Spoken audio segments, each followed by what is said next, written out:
자, 오늘 말씀 보도록 합시다. 창세기 30장 17절에서 24절까지. 17절에서 24절까지. 우리 다경자매입니다. 또박또박하게. 하나님께서 레아에게 경청하셨으니 그녀가 임신하여 야곱에게 5째 아들을 낳았더라. 레아가 말하기를 내가 내 여종을 내 남편에게 주었더니 하나님께서 내게 내 싹을 주셨다 하고 그의 이름을 이사가리라 하였더라. 레아가 다시 임신하여 야곱에게 6째 아들을 낳았더니 레아가 말하기를 하나님께서 내게 좋은 지참금을 주셨도다. 내가 내 남편에게 6 아들을 낳아 주었으니 이제는 그가 나와 함께 거하리라 하고 그의 이름을 스불론이라 하더라. 그 후에 그녀가 딸을 낳고 그 이름을 디나라 하였더라. 하나님께서 라헬을 기억하셨으며 하나님께서는 그녀에게 들으시고 그녀의 태를 여셨으니 그녀가 임신하여 아들을 낳고 말하기를 하나님께서 나의 치욕을 제거하셨다 하고 그의 이름을 요셉이라 부르고 말하기를 주께서 내게 또 다른 아들을 더해 주실 것이라 하더라. 아멘. 아멘.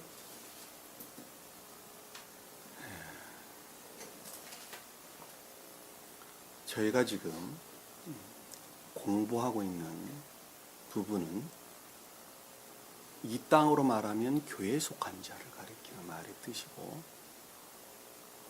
영적으로 보면 주님 왕국을 이룬 자에 대한 설명을 지금 하고 있는 것입니다. 곧 주님 나라를 이룬 자에 대한 설명을 하고 있는 것이죠. 천계에서 주님의 나라가 이 땅에서는 주님의 교회를 일컫는 말씀의 뜻입니다. 그 교회는 십자가 걸려있는 교회를 가리키는 것이 아니라 그 한 사람 한 사람이 주님의 교회입니다. 그 마음 안에 또 마음에서 비롯된 삶 가운데 주님의 나라를 이룬 자를 일컫는 말씀의 뜻입니다. 그 자가 이 땅 가운데는 주님의 교회입니다. 그 교회 안에 있는 자들은 혼이 내 가운데 있다. 혼이 내 가운데 있다라고 하는 것입니다. 전 시간에 배웠던 것 정리하는 것입니다. 혼이 내 가운데 있는데 그 혼이 내 가운데 있다라고 말하는 그 혼이 내라고 하는 것은 겉사람과 친령 진리와의 결합을 가리키는 말씀의 뜻이다. 이렇게 제가 설명을 드렸습니다. 겉사람과 신령 진리와의 결합을 가리켜서 다른 말로 우리는 겉사람 안에 우리가 이 땅 가운데 살고 있죠. 그러하기 때문에 교회와 주님과의 결합을 가리킨다는 말도 똑같은 말입니다. 무슨 말씀 이해가 되시죠? 그것을 한 단계 더 끌어올려서 영적인 측면에서 보면 영적인 선과 신령 진리와의 결합을 가리키는 말씀의 뜻입니다. 영적인 선과 신령 진리와의 결합이라는 것은 천사들에 대한 설명이에요. 저 천계에서 영적인 천사들에 대한 설명. 영적인 천사들은 그 선 안에 있는 자들이 천사예요. 무슨 말씀 이해가 되시죠? 진리 안에 있는 자가 천사가 아니에요. 진리로 말미암아 선 안에 있는 사람들이 천사예요. 그 선으로부터 선의 궤도에 일치해서 그들의 사회를 구성하고 있는 것입니다. 그러니까 신령 인간으로부터 발출되어 나온 신령 진리로 말미암아 영적인 선, 진리로부터 형성된 영적인 선과 결합되어져 있는 거예요. 그 자가 영적인 혼인 가운데 있다. 혼인의 가운데 있다. 이렇게 설명을 하는 것입니다. 무슨 말씀 이해가 되시죠? 네. 가장 높은 뜻으로는 존재되신 분과 신령 존재되신 분과 신령 인간과의 합의를 가리키는 말씀 뜻입니다. 혼인의 곧 신령 혼인을 가리키는 말씀 뜻입니다.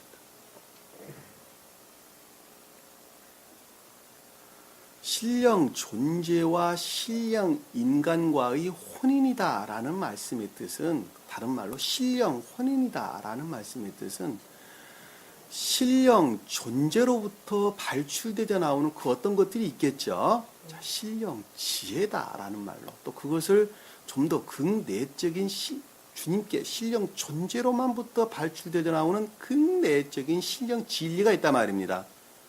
무슨 말 이해가 되시죠? 그분이 그 외연으로서 신령 선을 취했어요. 이해가 되시죠? 그 신령 선과 결합이 되어서 신령 인간이 되셨단 말이에요. 무슨 말씀 이해가 되시죠? 굉장히 어려운 말이에요. 어려운 말이에요. 그 신령 인간 되신 분이 우리가 2000년 전에 오셨던 예수 그리스도께서 존재되신 분과 그리고 인성되신 것들이 합일되셔서 신령 인간 되셨다 이렇게 이야기하는 것입니다. 그 신령 인간으로부터 발출되어 나와서 영적인 선과가 결합되는 것을 가리켜서 영적인 천계적인 혼인, 천계적인 영적인 혼인을 가리킨다. 혼인애를 가리킨다. 이렇게 설명드리는 것입니다. 혼인이란 말과 혼인애라고 하는 말의 뜻은 혼인은 보다 내적인 것을 일컫는 말씀의 뜻이고 혼인애라고 하는 것은 그것들의 결과를 일컫는 말씀의 뜻입니다. 의미가 조금 거의 같이 이해하셔도 되는데 약간 차이가 있어요. 약간.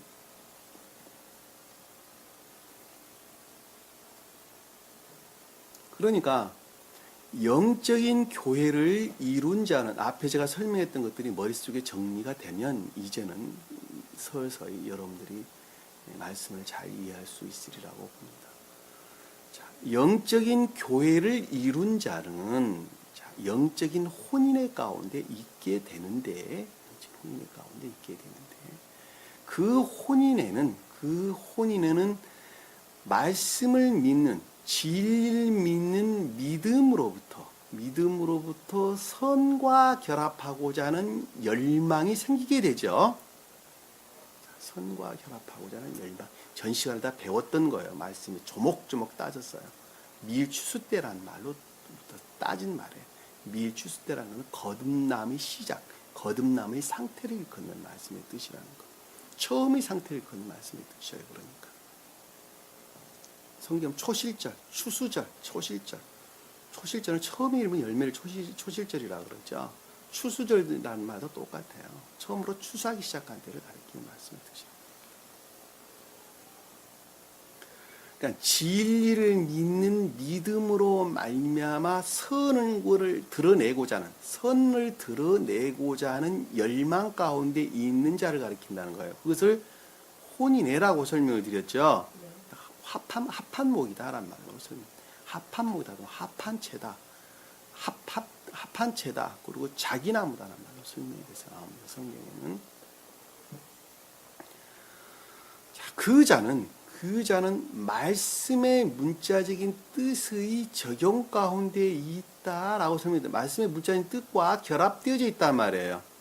다시 말씀드리면 말씀의 문자적인 뜻이라고 하는 것은 자연적인 사람의 가르침에 일치한다 그랬죠? 네. 그랬어요, 안 그랬어요? 네. 그러니까 자연적인 사람의 가르침에 일치한 거예요. 그러니까는 이 땅 가운데 교회를 이룬 사람은 말씀의 문자적인 뜻이라고 하는 가르침에 일치한 삶을 살아야 돼요, 말아야 돼요? 반드시 살아야 된단 말입니다. 그러니까 진리를 믿는 믿음으로부터 선과 결합하고자 하는 열망 가운데 있는 사람은 말씀의 문자적인 뜻의 적용 가운데 살고자 하는 것으로 그 모습을 드러낸단 말이에요. 그것을 합한목을 레아에게 주었다라는 말로 설명이 됐죠. 전 시간에 배웠던 내용이에요. 그러니까 우리는 계명의 가르침에 따라 살아야 돼요, 말아야 돼요? 반드시 살아야 된단 말입니다. 한 분 하나님을 우러러야 되는 거예요. 한 분 하나님 이외에는 어느 누구로부터도 구원이 없다는 것을 믿어야 한단 말입니다. 그리고 마음으로부터 그것이 시인돼야 돼요. 주님으로 말미암는 그 이외의 그 어떤 것은 신령하다는 것을 마음속에 조금도 가져서는 안 된단 말이에요. 그것들이 영적인 것이다라고 말해서는 안 된단 말이에요. 주님으로 말미암는 선 이외에는 어떤 것도 선이라고 시인돼서는 안 된단 말입니다. 무슨 말씀 이해가 되시죠? 그러니까 오직 우리는 주님으로 말미암는 것 이외에는 어떤 것들을 신령하다고 말하든지 주님으로 말미암는 것 이외에 어떤 것이 선이라고 말하는 그것이 곧 우상 숭배적인 것이 되는 거예요.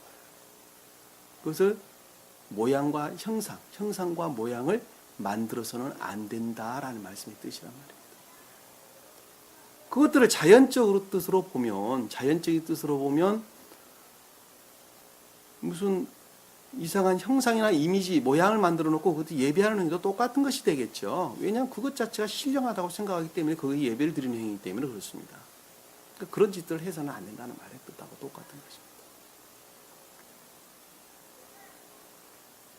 그리고 우리는 이웃을 사랑하는 가운데 살아야 된다는 것도 그 계명의 가르침이 그것이기 때문에 그렇습니다. 그래서 나를 낳아주신 부모를 잘 공경해야 하는 것도 당연한 것이란 말입니다. 그 높은 뜻으로는 교회를 사랑해야 한다는 것도 당연한 것이고 보다 더 본질적으로는 주님을 공경해야 된다.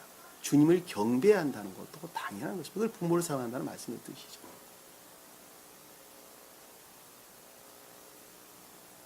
또 살인을 해서도 안 된다는 것도 당연한 것이죠. 당연한 것입니다. 그리고 영적으로 보면 손을 모독하는 행위를 해서는 안 된다 하는 것도 잘 아는 것입니다. 그리고 간음을 해서도 안 된다는 것도 당연한 것입니다. 자연적인 간음도 또한 마찬가지라는 것입니다. 그것들은 왜냐하면 진리들이 이화되고 더럽혀지는 것들을 표정하기 때문에 그렇다. 그리고 도둑질도 해서는 안 된다는 것이죠.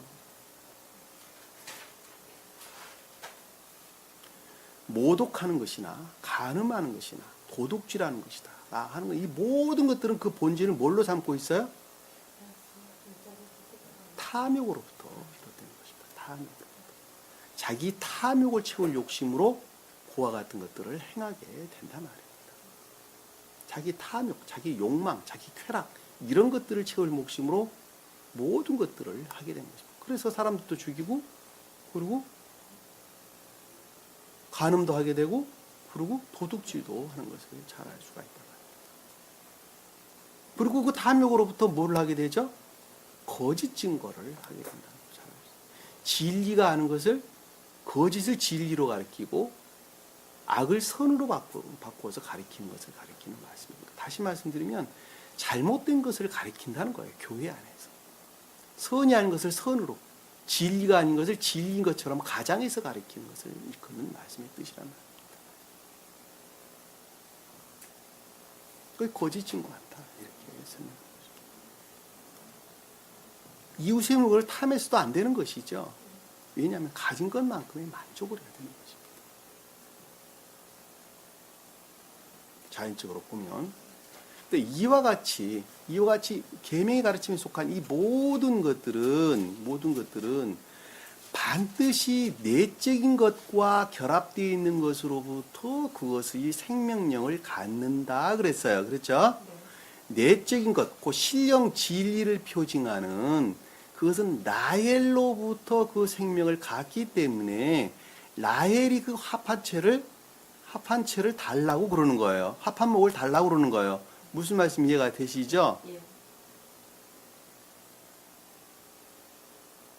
그것으로부터 생명력을 가는 것입니다. 그래서 그것을 가리켜서 혼인이다 또는 혼인이다 이렇게 설명을 하는 것입니다. 그래서 내적 진리로 일컫는 다른 말로 신령 진리와 자연적 선과의 결합을 가리키는 말씀의 뜻이다 하는 것을 우리가 잘 알 수 있습니다. 그 자가 혼인의 가운데 있는 것입니다. 그래서 예배에 열심히 참여를 해야 합니다. 일주일간 열심히 일을 해야 해요. 그리고 주일날은 반드시 교회에 나와야 됩니다. 그리고 교회의 갖가지 예전들에 열심히 참여를 해야 합니다. 그리고 자연적으로 도덕적으로 선하게 살아야 된다는 것은 너무나 당연한 것입니다. 그럼에도 불구하고 그것들은 영적인 것과 결합되어 있다라는 말씀의 뜻은 그것들의 모든 생명은 영적인 가르침으로부터 그것을 취해야 된다는 말씀의 뜻입니다. 겉으로 보기에는 똑같아요. 겉으로 보기에는. 그럼에도 불구하고 그것들은 영적인 선과 완전하게 분리가 되어 있다. 구별되어 있다는 것을 우리가 잘 알 수가 있습니다. 그것이 혼인의 가운데 있다라는 말씀의 뜻입니다. 그런 자에게는 하나님께서 상급을 주셨다라는 말씀을 우리가 이제 앞으로 아래에서 이제 설명될 내용인데 우리가 본문을 통해서 한번 살펴보도록 하겠습니다. 우리가 전 시간에 배웠던 내용이었어요. 방금 봤던 것은. 자, 17절에 보니까 하나님께서 레아에게 경청하셨으니, 자, 하나님께서 경청하셨다. 하나님께서 들으셨다는 것이죠. 샤마. 듣다라는 거. 하나님께서 들으셨다라는 말씀의 뜻은 사랑을 베푸셨다는 말씀의 뜻이죠. 그 사랑으로부터 섭리하셨다는 말씀의 뜻이죠. 그 주님의 자비를 뜻한다는 것도 우리가 잘 알 수 있습니다. 근데 무엇에게 자비를 베푸냐 그랬더니 레아에게 베풀었다고 그랬어요. 레아가 무슨 사람이, 어떤 사람이었어요? 여기서 레아는 지금 어떤 사람을 표징하느냐 하는 겁니다. 여기서 레아는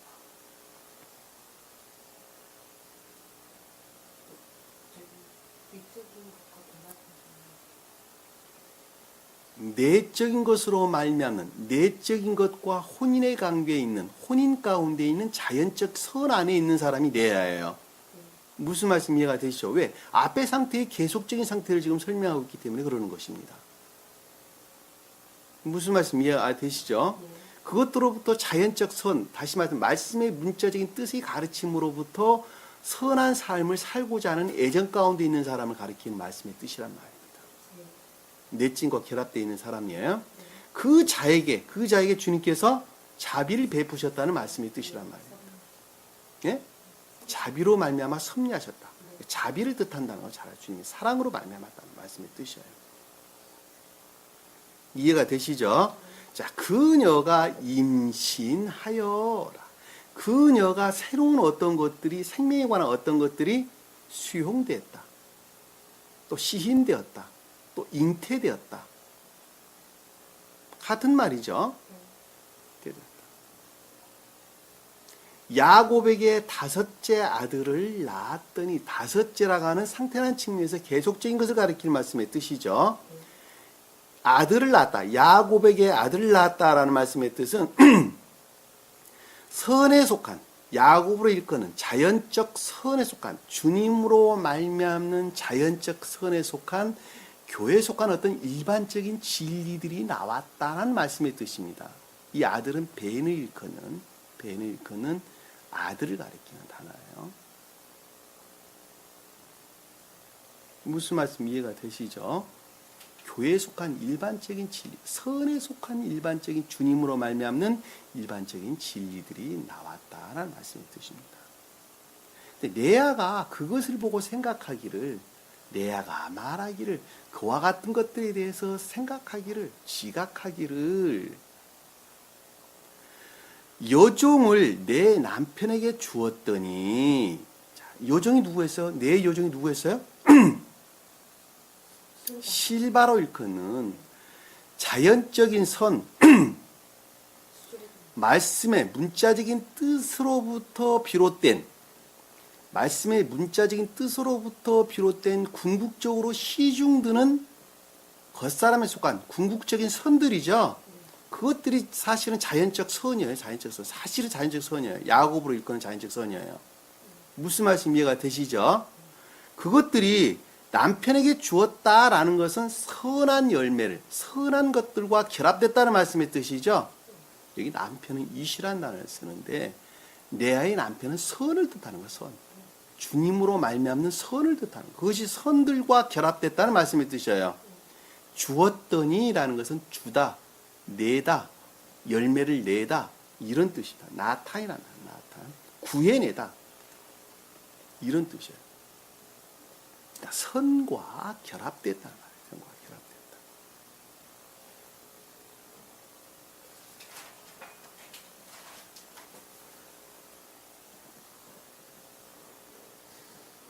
그러니까 생명은 진리에 있는 것이 아니라 선에 있다는 게 명확하겠죠. 말씀의 가르침, 문자적인 외적 진리의 가르침과 선들이 주님으로 말미암는 선들이 결합되어 있다. 그러니까 궁극적으로 시중도는 적용되는 수단들을 일컫는 말씀이 뜻이죠. 이거 여종이라는 말은 그러니까 하나님께서 내게 내 싹을 주셨다요. 싹을 주셨다는 건 싹이라는 것은 보상, 값이란 단어죠. 상급, 상, 값 이런 것들을 딴다. 샤카르, 샤카란 단어. 샤카르. 그것은 고용하다, 고용당하다라는 말로부터 유래된 단어입니다. 단어가. 그러니까 그 고용한 대가로 주님께서 주신 거예요. 고용된 대가로 주신 거예요. 무엇으로부터 고용됐어요? 진리로부터 고용을 했단 말이에요. 진리로부터. 그러니까 주님께서 우리에게 주실 거는 주님이 갖고 계신 걸 우리에게 주시겠죠? 주님이 안 갖고 있는 걸 우리에게 주시겠어요? 안 주시겠어요? 주님께서 갖고 있지 않은 거 우리에게 줄 수가 없죠. 주님께서 갖고 계신 것만 우리에게 주신단 말이에요. 주님께서 뭘 갖고 계셨죠? 선 위에는 갖고 계신 게 아무것도 없단 말이에요. 신령선. 네?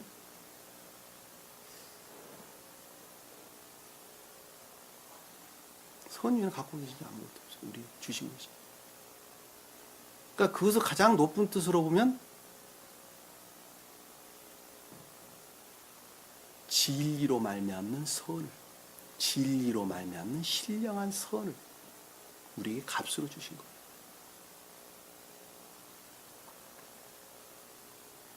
그리고 선으로 말미암는 진리를, 또 선에 속한 진리를 우리에게 주신 거예요.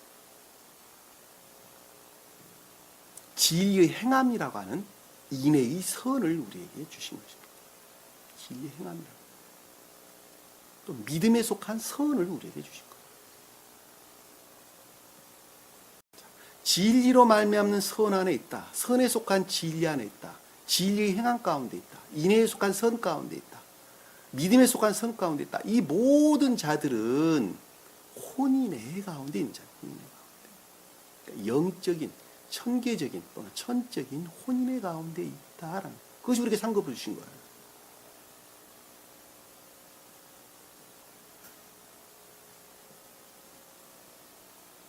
이해가 되시죠? 그 상급으로 주는 혼인의 가운데 있는 사람들은 삶이라는 측면에서 이웃사랑 가운데, 상호적인 사랑 가운데 있다. 상호적인 사랑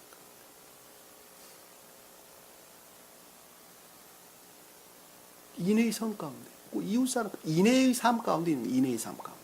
그것을 가르쳐서 상호적인 사랑 가운데 있는 자입니다. 그것을 주님께서는 우리에게 뭐로 주셨어요? 싹 보상으로 우리에게, 상급으로 우리에게 주셨다는 것입니다. 상급. 명확하게 이해될 수가 있겠죠. 지금 개신교에서 말하는 것처럼 그들이 말하는 상급은 권사직분 하나 받는 것을 상급으로 주셨다고 말을 하고 장로 받은 것을 상급으로 주셨다고 이야기하는데 그거 가르친 거 아니란 말입니다. 열심히 일하고 주는 상급이랍니다. 장로직분이. 열심히 일하라고 주신 상급이랍니다. 권사직분이. 그런 거 가르치는 거 아니에요. 하늘과 땅만큼 차이가 있는 거죠.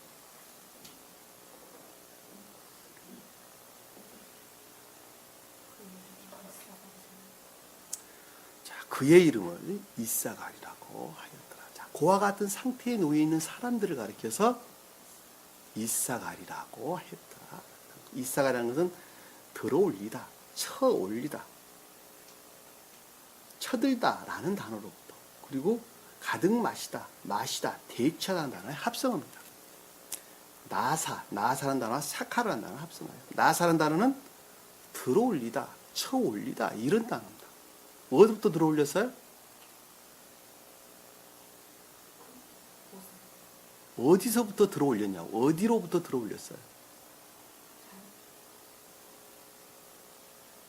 유전학의 속성 상태에 머물러 있는, 인간의 고유 속성 상태에 머물러 있는 지옥의 상태로부터 어떻게 오세요? 들어올리신 거예요. 주님께서. 그게 나사란다. 그리고 그 단어와 사카라는 단어를 합성을 했는데 사카라는 단어는 가득 마시다, 마시다, 대취하다 이런 뜻입니다.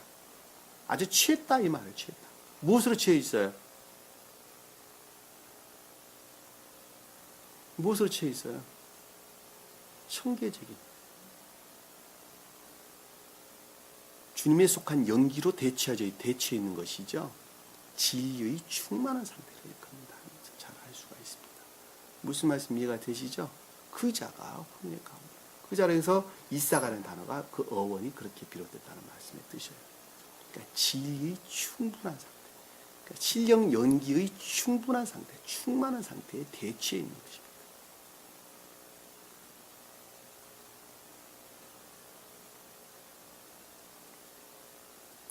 19절에 보니까 레아가 다시 임신하여, 자, 상태의 계속적인 것을 일컫는 말씀의 뜻이죠. 네. 새로운 어떤 것들이 적용됐다, 새로운 어떤 것들이 수용됐다, 또는 시인됐다, 생명에 속한 어떤 것들이 나았다, 잉태됐다라는 말씀의 뜻입니다.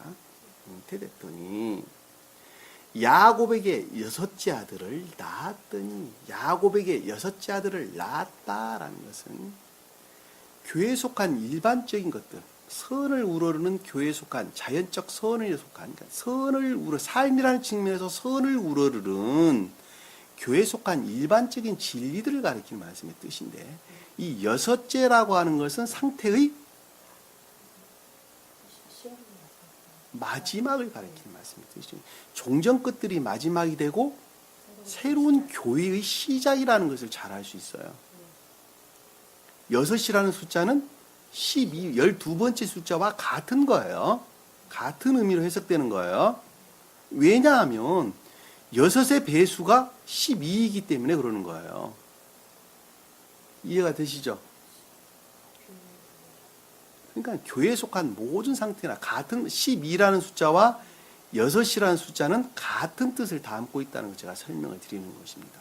무슨 말씀 이해가 되시죠?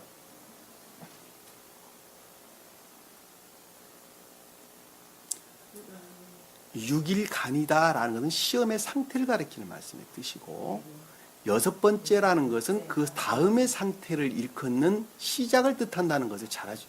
종전 것들의 마지막으로부터 그 다음 것들의 시작, 7이라고 하는 숫자의 시작을 가리킨다니까요. 7이라고 하는 것은 거룩한 선의 측면에서 교회를 이룬 상태, 곧 중생의 상태, 평화의 상태, 거듭남의 상태, 이해가 되시죠? 그러니까 6이라는 숫자는 그러니까 새로운 교회를 가리킨다는 것을 잘 알 수 있단 말입니다. 그때 교회가 된 거예요. 그때 교회가 된 거예요.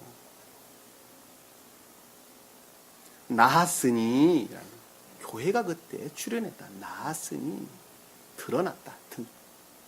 나았다는 말도 똑같은 단어입니다. 여기서 아까 우리가 나타이라는 단어하고 똑같은 단어.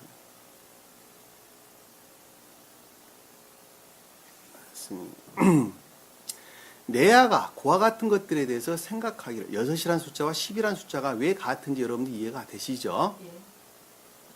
왜 6일간이라는 단어와 여섯째라는 단어가 왜 틀리는지 이해가 되시죠? 그거 여러분들이 구분할 줄 아셔야 돼요. 구분할 줄 아셔야 돼요. 어쩔 때는 6이라는 단어가 시험이라는 말로 쓰기도 하고, 여기서는 또 상태의 마지막으로 중생이라는 말로, 교회란 말로 설명되니까 그 의미가 그렇게 달라진단 말이에요. 무슨 말인지 이해가 되시죠?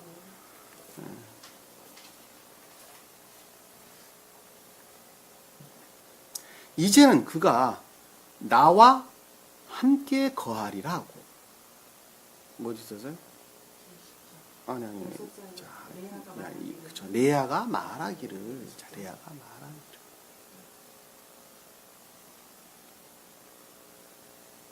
앞의 상태에 관한 생각, 지각을 뜻하는 것이죠. 그렇죠. 왜냐하면 지금 계속적인 상태에 대해서 우리에게 설명을 주는 것이기 때문입니다. 하나님께서 내게 좋은 아름다운 선물을 주셨도다 하고, 집창금이라고 했죠. 그래서 집창은 선물을 주셨다. 선물이에요, 선물. 선물을. 주님께서 우리에게 거저 주신 선물이라고 해요. 선물. 아름다운 선물을 주셨다. 부여하다, 주다, 선물을 주셨다 하고, 주님께서 우리에게 거저 주신 것이죠. 네. 앞에서는 진리라는 측면에서 설명을 하고 있는 것이고 위에서 보면 싹스로 준 것은 진리로 말미암는 것을 뜻하는 것이죠. 네. 여기서 선물은 선을 뜻한다는 것을 잘 알 수 있어요. 무슨 말씀 이해가 되시죠? 선을 준 거예요. 선을 선물로 준 거예요. 네. 앞에서는 진리로 말미암는 선이었단 말이에요. 무슨 말씀 이해가 되시죠? 그러니까 구분이 싹과 상급이라는 말과 여기서 지금 선물이라는 말은 그런 영적인 차이점이 조금 있단 말입니다. 이해가 되시죠? 남편에게 6째 아들을 낳아주셨으니 라는 것은 선과 결합된 교회가 등장, 일반적인 교회가, 보편적인 교회가 등장했다는 말씀의 뜻이죠. 여섯 아들을 낳아주셨으니, 6째 아들을 낳아주셨습니다. 그가 함께 거하리라 하고, 자, 그가 함께 거하리라 하고, 누가? 그렇죠. 선이 함께 거한다는 말씀의 뜻이죠. 남편이, 선이 함께 산다는 거예요. 그 가운데에서. 선은 곧 누구를 가리켜요? 선이 누구예요, 여기서? 야곱이 누구예요, 그러니까? 신령 선으로서 주님을 가리킨다니까. 주님이 여기서 남편이에요. 그러니까 어디에 그 모습을 드러낸? 교회의 모습을 드러낸, 우리 삶 가운데 그 모습을 드러낸, 삶 가운데 모습을 드러낸 여기서 남편, 자연적 선을 일컫는 주님 자신이라니까요. 주님께서 사신다 하고 거한다 하고 함께 있다 하고, 거한다는 말은 뭐예요? 둘러싸다, 거주하다 이런 뜻입니다. 둘러싸다, 거주하다. 주님께서 둘러싸여져 있는 거예요. 그리고 주님께서 그 가운데 거하시는 거예요. 거하신다. 가장 높은 뜻으로는, 가장 깊은 뜻으로는 신령 인간, 신령 존재와 신령 인간의 혼인을 가리키는 말씀의 뜻입니다.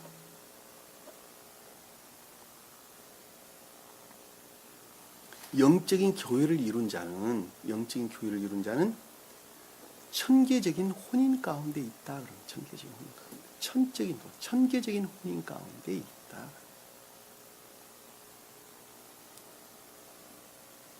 가장 외적으로 자연적인 뜻으로 보면 혼내 가운데 있다. 그 말 구분이 안 가죠. 네? 제가 아까 잠깐 설명을 드렸어요. 자, 혼이 내 가운데 있다라는 말씀의 뜻은 삶에 속한 선 가운데 있는데, 삶에 속한 선이 곧 신령 진리와 결합되어져 있다라는 말씀의 뜻이에요. 무슨 말씀 이해가 되시죠? 자, 천계적인 혼인 가운데 있다라는 내적인 선과 진리가 결합되어져 있다라는 말씀의 뜻입니다. 또 천사들의 측면에서 보면 천계적인 혼인 가운데 있다라는 말씀의 뜻이에요.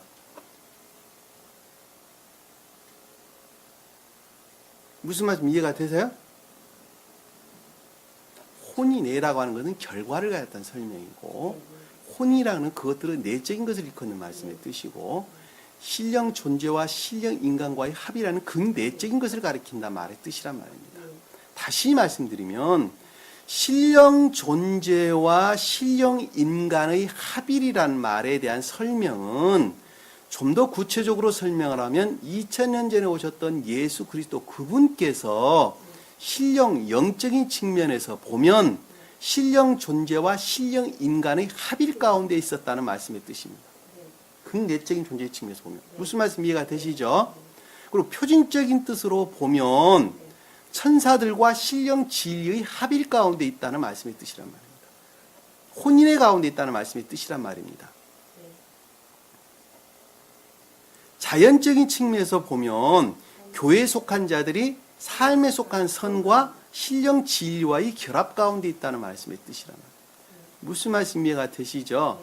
그것을 가리켜서 여기서 하나님께서 거하시는 집을 가리키는, 하나님이 거하시는 집을 가리키는 제불론, 하나님이 함께 거하신다라는 스불론을 일컫는 말씀의 뜻이란 말입니다. 무슨 말씀 이해가 되시죠?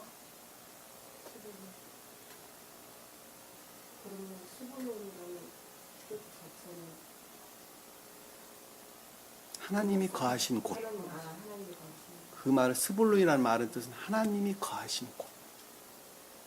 무슨 말씀 이해가 되시죠? 주님이 거하신 곳이라고 여러분들이 간단하게 이해하시면 돼요. 스볼로이라는 단어가 거주, 거주지 이런 뜻입니다.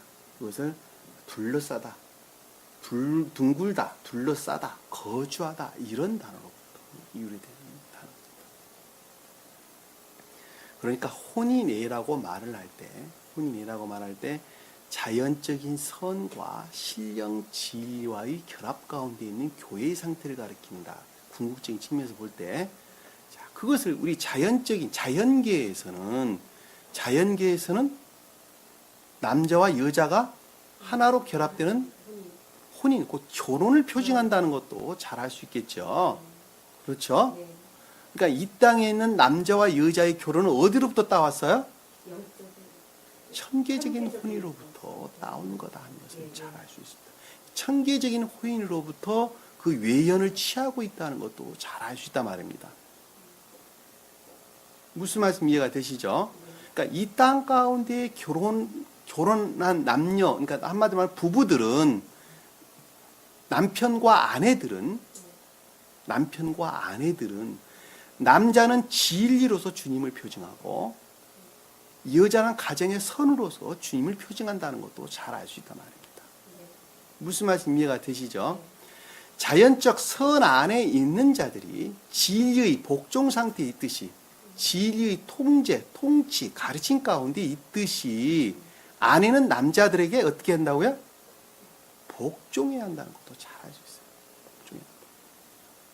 교회에 속한 자들은 반드시 복종해야 되는 거예요. 아내는 남편에게 복종해야 하는 것입니다. 이 자연계에서의 남녀의 결혼이에요, 그것이. 그리고 남편은 아내를 생명으로서 사랑을 해야 한다는 것도 잘 알 수가 있습니다. 그것이 본질이에요. 가정의 본질이에요. 가정의 본질.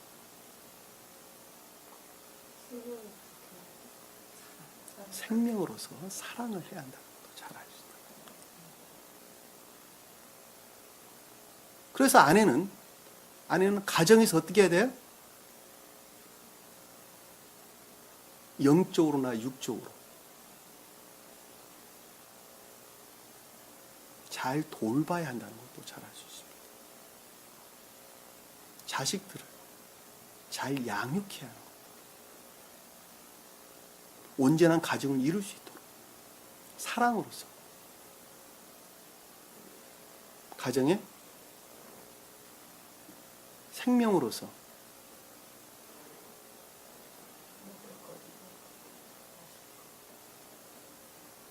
영적으로나 육적으로 건강한 상태를 이룰 수 있도록 애써야 한다는 것도 잘 알 수 있습니다. 이 모든 것들을 채우기 위해서 남자들은 어떻게 해야 돼요? 그렇죠. 밖에서 열심히 일을 해야 합니다. 열심히 일을. 그 자가 그 열심히 일을 해서 가정에서 온전한 사랑이 싹쓸 수 있도록 그 수단을 제공을 해야 되겠죠. 그 수단을 제공해야 한다는 것도 당연한 것입니다. 그 자가 온전한 가정을 이룰 수가 있는 것입니다. 그런데 그 가정은 남자가 벌어온 재물을 창고에 쌓아둡니까?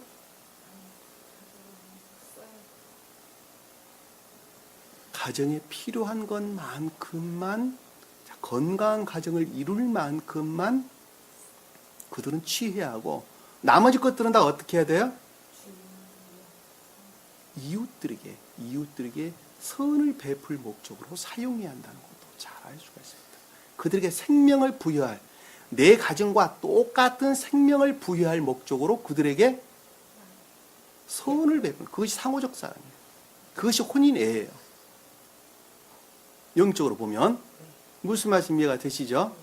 악한 가정에 물질로 도와야 돼요, 말아야 돼요? 그들에게 도움은 안 된다.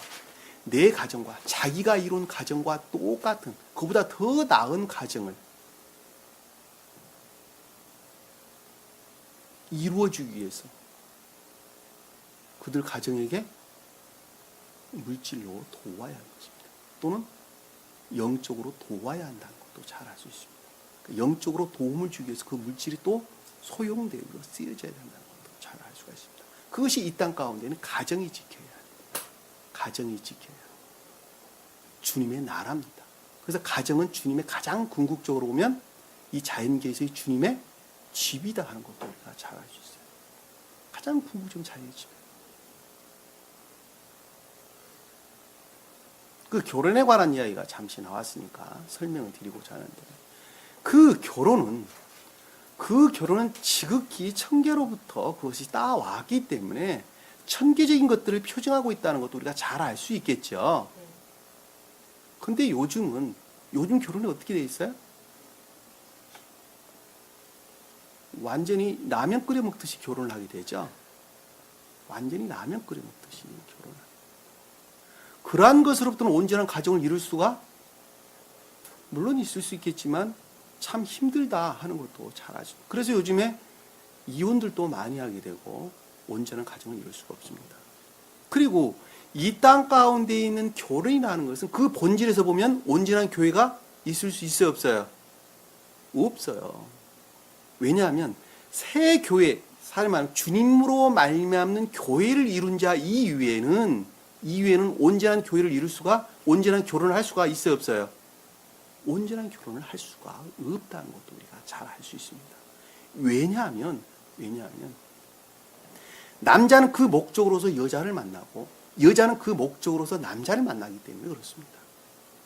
그런데 그 자들이 주님께 속한 자가 아니라고 하면 그 본질은 누가 담고 있어요? 그 목적으로? 그렇죠. 탐욕에 속한 세상적인 탐욕, 전욕, 욕망 이런 것들 이외에는 자리 잡고 있는 것이 아무것도 없단 말입니다. 그것들을 본질로 삼고 있는 것으로부터 아내를 만나고 그것들을 본질로 삼고 있는 것으로부터 남자를 만난단 말입니다. 그러하기 때문에 그 외연만 취하고 있지 실제적으로 온전한 혼인의 가운데는 있을 수 없다는 것도 우리가 잘 알 수 있단 말입니다. 그것은 여러분들이 조금만 눈을 돌려보면 금방 이해할 수 있어요.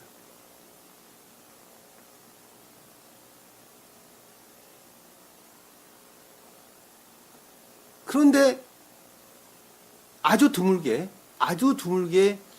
완전히 영적으로 하나 된 가정들도 있죠. 전혀 없지는 않습니다. 예를 들면 나 저 여자 안 주면 나 자살을 합니다. 그런 사람 있죠. 아주 순수하고 아주 소박하게. 또 여자가 난 저 남자 아니면 나 자살하겠습니다. 나 죽어버리겠습니다. 아주 순수한 목적에서. 그런 사람들은 또 영적으로 보면 온전한 결합을 할 수 있다는 걸 잘 알 수 있습니다. 그럼에도 불구하고 주님 입장에서 보면 사실은 온전한 결합이 아니죠. 자, 순수하다는 측면에서 볼 때 그렇다는 것을 우리가 설명해 볼 수 있습니다.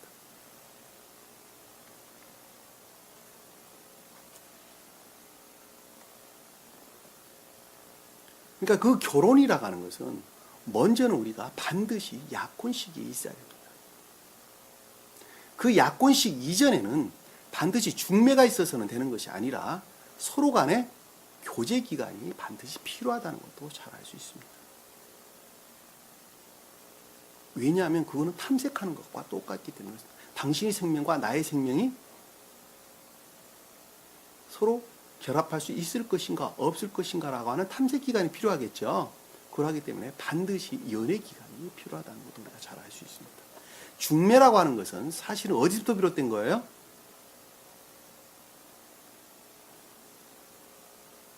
우리나라에 있는 문화죠.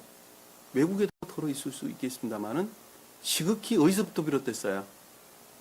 고관절 대작들의 권력으로부터, 욕망으로부터 그것이 비롯된 것입니다.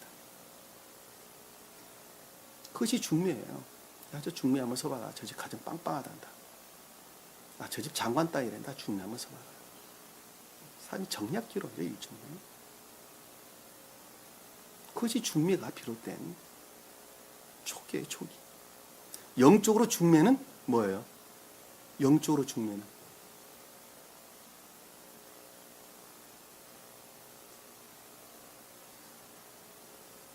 주님께 속한, 교회에 속한 자들이 영적인 중매라고 하는 것은 그들이 주님의 사랑으로부터 온전히 결합되기를 간절히 바라는 것.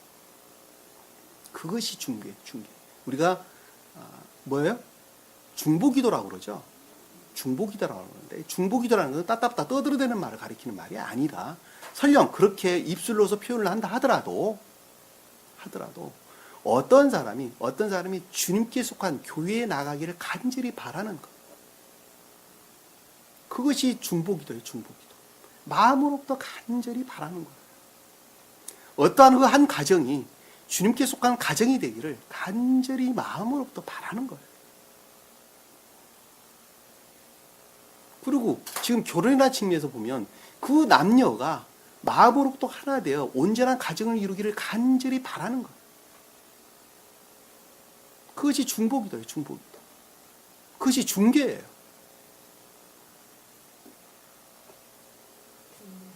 그것이 중매예요. 자연적인 뜻으로 보면 그런 거예요. 영적인 뜻으로 보면 그 상당 기간의 교제 상태로부터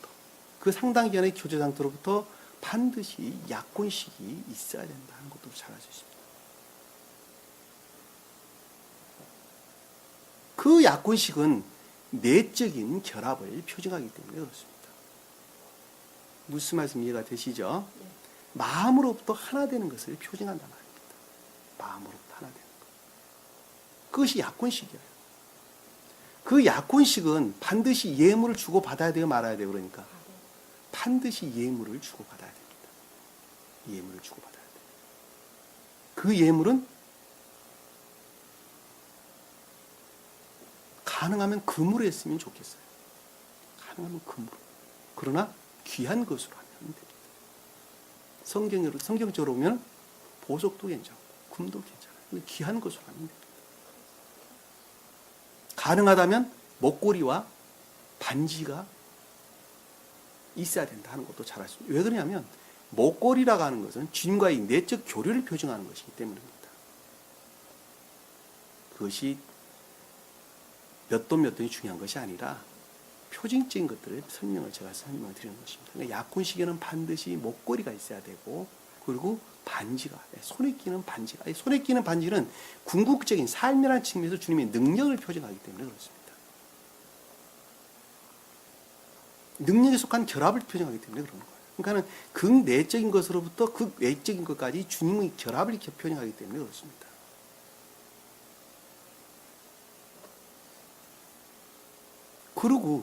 그리고 충분한 상태에 이르렀을 때, 내적인 결합이 충분한 상태에 이르렀을 때라고 하는 진리 측면에서 충분한 상태에 이르렀을 때를 가리키는 3개월 후에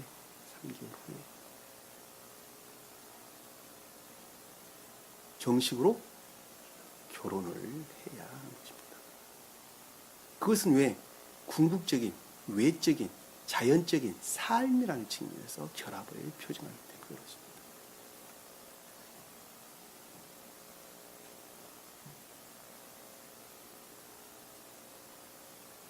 그러니까 결혼하기 이전에 관계를 가져서는 돼야 안 돼요? 안 된단 말이에요. 안 된다.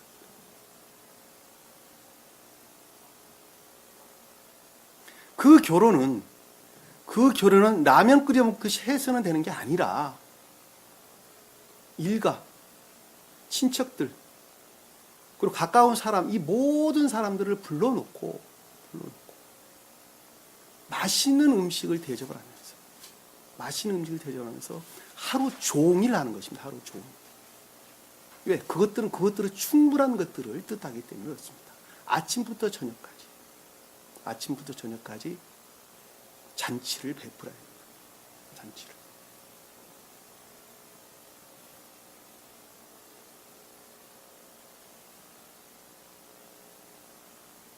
제가 청계적인 이 자연적인 삶이라는 측면, 결혼이라는 측면에서 청계적인 측면에서 제가 설명을 드리는 것입니다. 청계의 표준으로 설명을 드리는 것입니다. 그리고 남자의 집에서 하루, 여자의 집에서 하루, 이틀을 해야 합니다.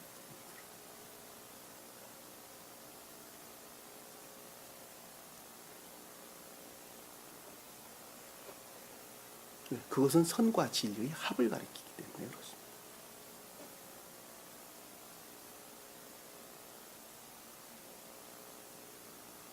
이 결혼에 속한 모든 것들은 교회의 성직자. 요즘 개신교로 말하는 교회 목사가 그렇게 말해요. 새로운 새 교회. 예루살렘, 새 예루살렘에 속한 성직자. 주님께 속한 성직자를 일컫는 말씀의 뜻이에요. 그 성직자가 약혼 때부터 주관을 해야 합니다.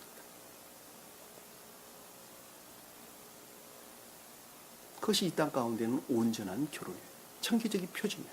근데 이런 것들이 다 어떻게 됐어요? 다 소멸되고 없었어요. 그리고 라면 끓여 먹듯이 30분만 해치웁니다. 오는 사람들은 식당에 맡겨버립니다.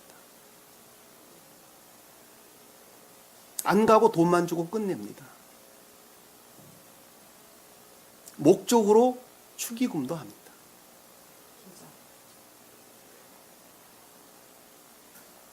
내가 가서니 당신이 와야 되지 않느냐. 완전히 타락된 상태를 지금 가지고 있다는 걸 잘 알수 있습니다. 그 타락된 결혼 문화는 실질적으로 보면 영적으로 보면 완전히 타락된 것. 지옥에 속한 것들과 짝하는 것으로부터 비롯되어진 이 모든 것들이라는 것을 우리가 잘 알 수 있단 말입니다. 그러니까 그 가정이 부모를 공경할 수가 없고 자기 둘이서만 살라고 그러죠. 부모고 사는 것이 큰 수치로 여긴단 말입니다. 요즘 사는 사람들은. 그리고 그 부모는 어떻게 돼요? 노후를 걱정을 안 할 수밖에 없게 되어 있죠. 안 하면 안 되게 되어 있단 말입니다. 왜? 자식으로부터 버림받았으니까. 그것으로부터 각종 보험이라는 것이 등장을 하는 거예요. 그 본질에서 보면 다 한 근원에서 비롯됐다는 걸 우리가 잘 알 수 있어요.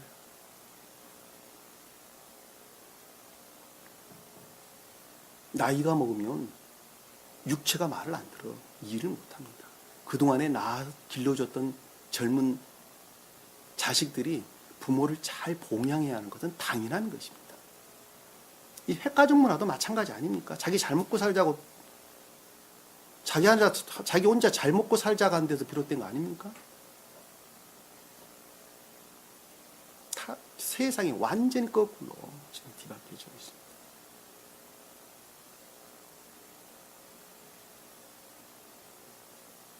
다른 말로 설명을 하면 교회의 종말의 때다 하는 것을 우리가 명확하게 이해할 수 있습니다.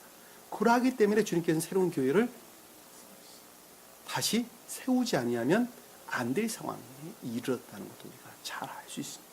교회가 저 먼 데 있는 것이 아니라 바로 내 코앞에 있는 것, 내 삶 그 가운데 있다는 것도 우리가 명심을 해야 합니다.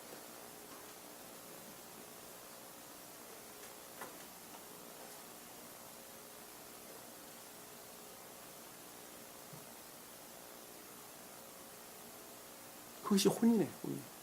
그것이 혼인.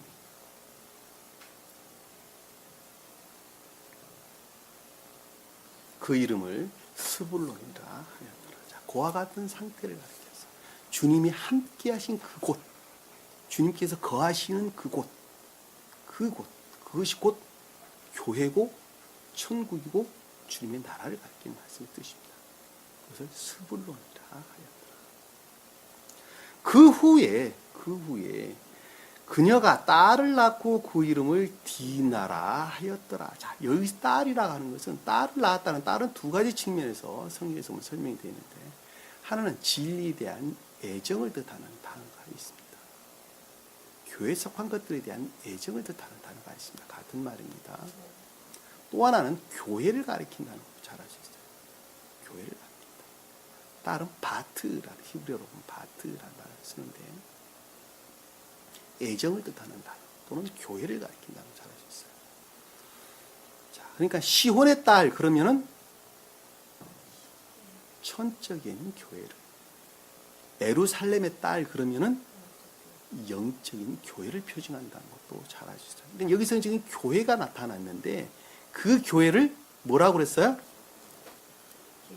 디나라. 그 교회의 상태를 가리켜서 디나라 그랬다. 이 디나는 판결, 심판 이런 뜻입니다. 디이란 단어부터 유래된다는데 판결하다, 심판하다, 통치하다, 규정하다 이런 단어로부터 유래된 단어입니다. 심판, 투쟁, 논쟁 이런 말로도 설명이 됐습니다. 다시 말씀드리면 그 영적인 교회는 진리의 통치로부터 이루어졌다는 말씀의 뜻입니다. 그리고 그 진리로부터 선이 무엇이고 악이 무엇인지를 심판했다는 것이죠. 판별했다는 말씀의 뜻이죠. 그 자가 영적인 교회를 이뤘다는 말씀의 뜻이란 말입니다. 왜냐하면 영적인 교회는 진리 안에 있기 때문에 그렇습니다. 이해가 되세요?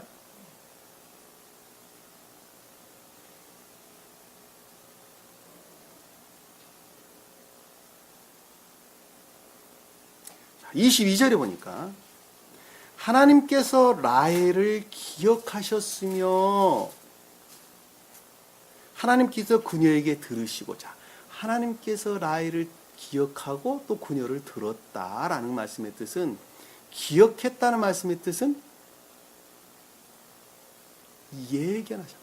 예견하셨다. 그 들으셨다는 것은 자비로 말미암아 섭리하셨다는 말씀. 이 들으셨다는 것은 샤마. 아까 우리 봤죠. 경청하셨다는 거 같은 단어예요. 샤마. 자비로 말미암아 섭리하셨다라는 말씀이십니다. 예견하시고 섭리하셨다는 말씀의 뜻이죠. 어떻게 되도록 디나가 되도록 섭리하셨다니까. 딸이 되도록 섭리하셨다니까.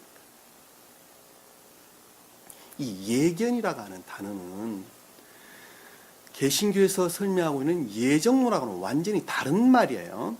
예정이라고 하는 단어는 어떤 사람은 나면서부터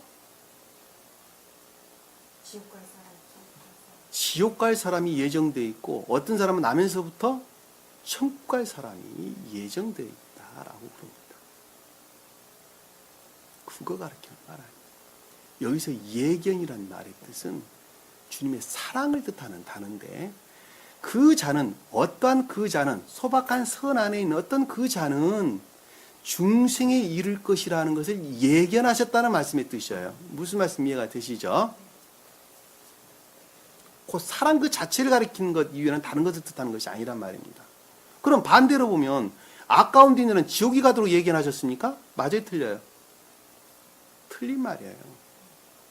아까운 인자 또한 주님께 이르도록 주님께서는 섭리하신단 말이에요.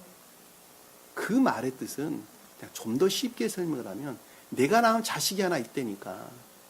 근데 그 자가 깡패야, 쉽게 설명을 하면. 그러면 부모는 그 낳은 깡패 자식을 향해서 뭐라고 말을 해요? 예견이란 말은. 그 깡패 자식을 향해가 너 지옥으로 떨어져라 그러고 주님께서 예견하십니까? 그게 아니잖아요. 그 자가 늘 사랑 가운데 돌아오도록 주님께서 사랑으로 베푸는 거예요. 그럼 그 자가 지옥에 가는 누가 가는 거예요? 자기가 스스로 간다니까요. 그리고 소박하게 착하게 사는 자들은 늘 좀 더 훌륭한 사람이 되도록 주님, 어머니는 부모는 그를 인도한다는 것을 잘 아시다는 걸 섭리하신다는 말씀을 뜻입니다. 그러니까 주님께서 예견하셨다라는 것은 그 어떠한 사람이 천국을 이룰 것을 주님께서 예견하시고 섭리하셨다는 말씀을 뜻입니다. 물론 지옥에 속한 자들도 주님께서 예견하시는 것입니다. 어떻게 되도록 천국에 가도록 주님께서 늘 섭리하고 계시는 거예요. 그러니까 어떤 자는 지옥에 가도록 예견하고 어떤 자는 천국 가도록 예견하다 그 말이 아니란 말입니다. 무슨 말씀 이해가 되시죠? 예견이란 말 명확하게 여러분들 잘 이해를 했으면 좋겠습니다.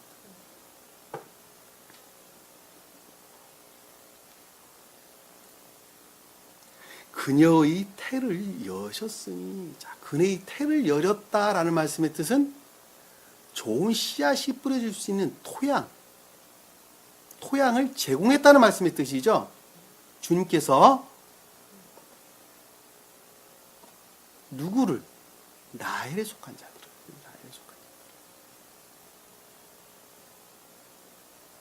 다시 말씀드리면 천계에 속한 어떤 것들이 수용되고 시인될 수 있는 능력을 주셨다라는 말도 우리가 같은 말이죠. 같은 말로 이해할 수 있습니다. 그 능력으로부터 좋은 토양을 제공하는 것으로부터 주님께서 제공됐어요. 주님께서 제공해 주셨어요. 생명에 관한 어떤 것들이 잉태될 수 있도록 제공해 주셨어요. 여기서 여셨다라는 단어는 속박으로부터 풀다, 열려지다, 입을 열다, 눈을 열다, 문을 열다, 이런 단어예요. 이런 단어. 눈을 열었다라는 건 무슨 단어예요? 말씀을 깨닫고 이해할 수 있도록 열었다. 문을 열었다는 단어는 주님과의 교류를 가리키는 단어죠. 그렇죠? 입을 열었다라는 것은 교류의 시를 가리키는 말씀의 뜻이죠. 그리고 속박으로부터 풀다라는 것은 선이라는 측면에서 그것들의 벗어남을 뜻하는 단어죠. 여기서 태를 열었다는 것은 어떤 것들을 영접 수용할 수 있는 능력을 주셨다는 것도 우리가 잘 쉽게 이해할 수 있다는 겁니다.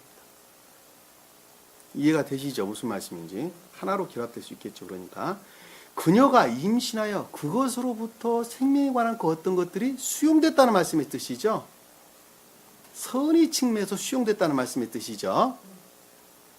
생명에 관한 어떤 것들이 지금 나타났다는 말씀의 뜻이죠. 같은 말이에요.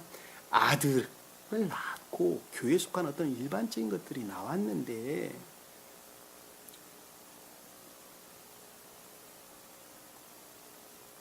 그것들에 대해서 생각하기를 하나님께서 나의 치욕을 제거하셨다. 왜 치욕이었죠? 라헬에게는 왜 치욕이었어요? 다시 말씀드리면 그 말을 다른 말로 설명을 하면 영적인 것들이 마음으로부터만 시인되고 마음으로부터 시인되는 것은 반드시 삶으로부터 그 모습을 드러낸다 그랬죠. 그런데 마음속에서만 그것들에 대한 애정 가운데 있는 자들이 있어요. 그리고 그것에 대한 기쁨 가운데 있는 자들이 있어요. 그들은 의지에 속한 자들이 아니라 이해에 속한 자들이죠. 그렇죠? 그것으로부터 삶으로부터 그 모습을 드러내지 않는 것이 치욕이에요, 치욕이 아니에요? 치욕이란 말, 그게 치욕이에요, 치욕. 지금 그 치욕이란 말이 그 뜻이란 말입니다. 그것들이 진리라고 하는 것을 그들이 합리적 이성으로부터 그것을 시인한단 말이에요. 그리고 그것을 전할 기쁨 가운데 있어요. 그것은 진리야. 그리고 가르침 가운데 있어요. 또 교회에 속한 것들을 가리키기도 해요. 그럼에도 불구하고 그들은 자기 자신에 속한 기쁨들을 취한단 말입니다. 그런 사람도 있어요, 없어요?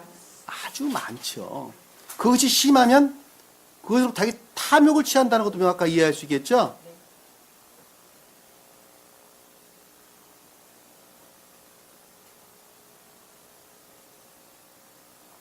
지금 세계에 속한 보편적인 사람들이 다 그런 사람들이에요. 이 진리를 가르친다는 사람 다 그런 사람들이에요. 이 진리를 진리인 것으로 시인한다니까요. 그리고 그것들을 아는 기분 가운데 있다니까요.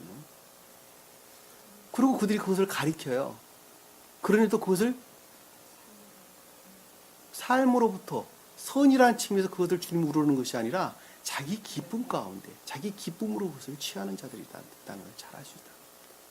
그것들이 좀 더 진행되게 되면 탐욕에 속한 것들로 반드시 바꿔질 수밖에 없게 되어 있습니다. 한 사람 모이는 것이 두 사람 모이고 두 사람 모이면 세 사람 모이고 세 사람 모여서 30명 모이고 30명이 300명 모이면은 이제는 세상 것들이 그 가운데 이미 자리 잡은 상태로 바뀌어져 버린다는 말입니다. 무슨 말씀 이해가 되시죠? 그러니까 그건 곧 치욕이라는 거예요. 치욕이라는 거예요. 이 제거하셨다는 말씀 뜻 다른 말로 하면 다시 말하면 무슨 뜻이에요? 그러니까 제거하셨다는 말은 옮기셨다, 제거하셨다는 말은 무슨 뜻이에요? 그렇죠. 나타나게 했다. 선을 드러냈다는 말씀의 뜻이죠. 그것이 치욕을 제거하는 것이니까. 그러니까 이 단어를 보면 이 단어를 보는 히브리 원어를 보면 아사프란 단어를 썼는데 그것은 긁어 모으다, 모으다 라는 단어와 또 하나는 옮기다, 제거하다, 멸망시키다, 죽이다 라고 하는 두 가지 뜻을 담고 있어요. 왜 두 가지 뜻을 담고 있는 이유를 아시겠죠? 긁어 모으는 것은 선을 긁어 모으는 거예요. 제거하는 것은 뭐예요? 그렇죠. 마음에 속한 상태로부터 세상에 속한 것들을 제거하는 것입니다. 제거하는 것만큼 선한 열매를 맺기 때문에 그렇습니다. 무슨 말씀 이해가 되시죠? 여기서 보면 그래서 치욕을 제거하셨다 하고 그의 이름을 뭐라고요? 요셉이라고 부르고, 자, 그와 같은 상태에 이르러서 요셉이라고 불렀는데, 이 요셉이라고 하는 단어는 더하다, 가산하다, 늘리다 라고 하는 야사프란 단어죠. 야사프. 아사프가 아니고 야사프예요. 여기서는 앞에서는 제거하셨다는 말은 아사프라는 단어를, 아이란 단어가 먼저 등장을 합니다. 알렙이란 단어가 먼저 등장을 합니다. 아사프란 단어는. 근데 여기서 야사프란 단어는 요드란 단어가 먼저 등장을 해요. 제거하셨다는 단어와 요셉이라는 단어 구분을 지어서 설명을 하는 것입니다. 그 자는 계속적인 증대가 이루어지겠죠. 영적인 것들이 증대, 번성, 다산, 증대 이런 말로 설명될 수가 있겠죠. 그 자가 요셉을 가리킨다는 걸 잘 알 수 있어요. 그 자가 요셉. 그 요셉은 다른 말로 뜻하면 영적인 것들을 가리킵니다. 영적인 것. 천기에 속한 영적인 것들을 표현하는 것입니다. 천기에 속한 영적인 것들. 그것의 가장 깊은 뜻으로 보면 천기에 속한 영적인 것들은 뭐예요? 신령 영적인 측면에서 주님 자신을 가리킨다는 것도 잘 알 수 있어요. 신령 영적인 측면 주님 자신. 그것이 신령 영적인 것들이에요. 신령 영적인 것 측면에서 주님 자신에 속한 상태 안에 있는 사람들을 가리켜서 신령 영적인 천사, 영적인 천사들을 가리키는 말씀의 뜻이란 말입니다. 무슨 말씀이 이해가 되시죠? 그러니까 요셉은 신령 영적인 것들, 신령 영적인 것이 아니라 영적인 것들을 이렇게 설명해 볼 수 있는 것입니다. 딱 하나 설명해 보면, 그리고 가장 깊은 뜻으로는 신령 영적인 측면에서 주님을 표현하는 것입니다. 그것의 자연적인 뜻으로 보면 선과 진리라는 측면에서 그것들의 증대를 일컫는다는 것도 우리가 잘 알 수 있습니다. 그 자가 영적인 사람.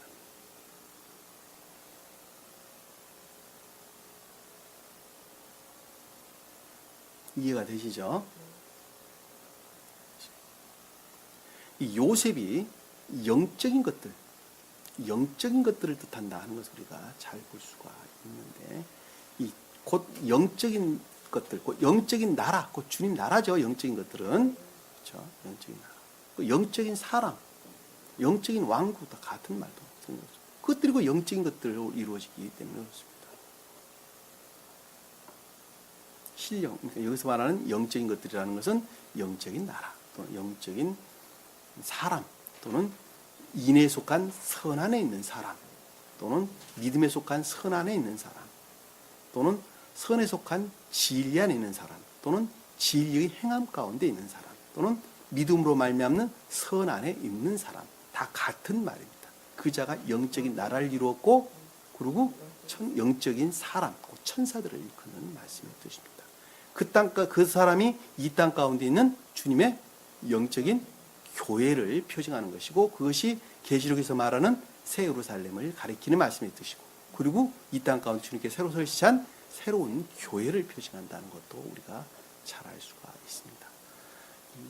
요셉이 영적인 나라를 표징한다 하는 것, 또는 영적인 것들을 표징한다 하는 것을 우리 성경 말씀을 통해서 몇 가지 한번 찾아보도록 하겠습니다. 창세기 49장 한번 볼게요. 창세기 49장 22절, 49장 22절, 우리 다경창님 한번 읽어보십시오. 22절 이하로 좀 읽어보세요. 요셉은 열매가 많은 자, 요셉은 여기서 영적인 나라, 영적인 사람을 표징한다 그랬죠.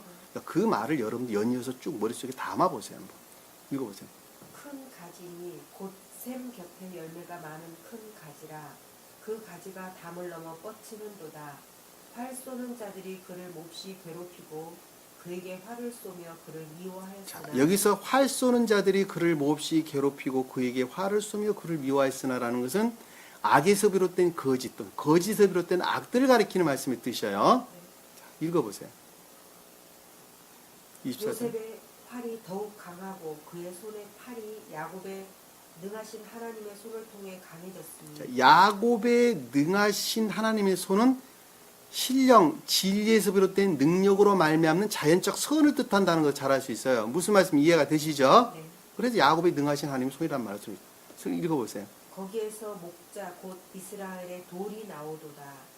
곧 내 아비의 하나님으로 말미암나니 그분이 너를 도우실 것이요 전능하신 분으로 말미암나니 그분이 너를 하늘 위의 복과 아래에 놓여있는 기품의 복과 젖가슴의 복과 태의 복으로 너에게 복 주시리라. 자, 그만. 자, 여기 보면, 여기서 지금 보면 뭐예요?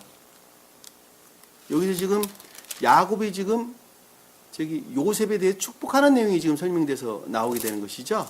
그렇죠? 계속 읽어보죠. 26절 한번 보세요. 내 아비의 복들이 내 선조들의 복들보다 더 나아서 영원한 산들의 정상의 한계까지 이르렀도다. 자, 산들의 정상의 한계까지 이르렀다는 말의 뜻은 선으로 충만한 상태를 일컫는 말씀의 뜻이죠. 산은 곧 선을 뜻하기 때문에 그렇습니다. 그리고 복들이 그의 형제들에게서 분리된 요셉의 머리 위에 있으리니 그의 정수리 위에 있으리라. 자, 여기서 보면 형제들에게서 분리된이라는 분리라는 것이 떨어졌다는 말의 뜻이 아니라 형제들로부터 형제에 속한 것들로부터 받쳐진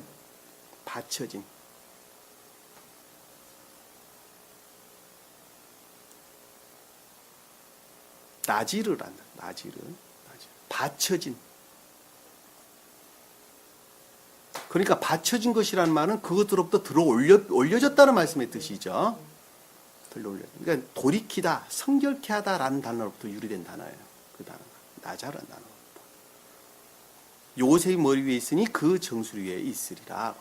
그러니까 요셉이 영적인 나라를, 영적인 사랑을 잘 알 수 있습니다. 출애굽기 13장 한번 볼게요. 출애굽기 13장.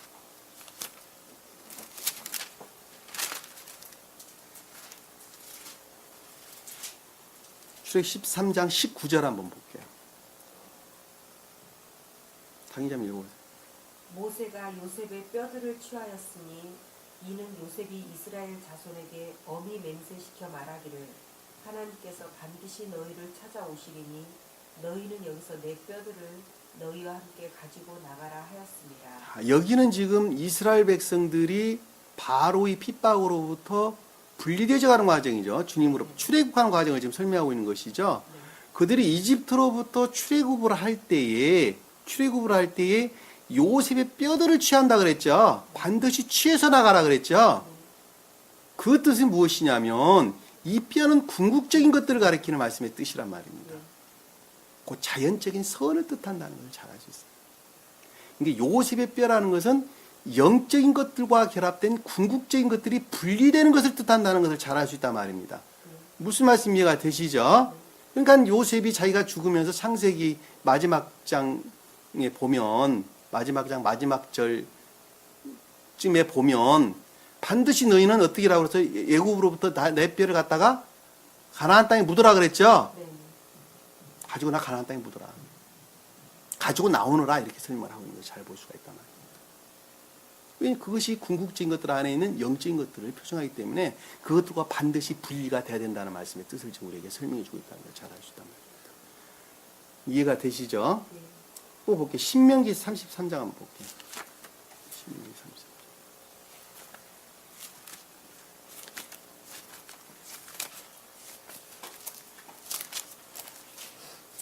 13절 한번 볼게요. 영은자매니 한번 읽어봅시다. 13절, 17절까지. 33장. 요셉에 관하여 그가 말하였다. 자, 요셉에 관해서 그가 말하겠다. 여기서 지금 모세가 지금 누구예요? 12지파에게 지금 설명한 내용이 지금 설명되고 있는 것이죠. 자, 봅시다.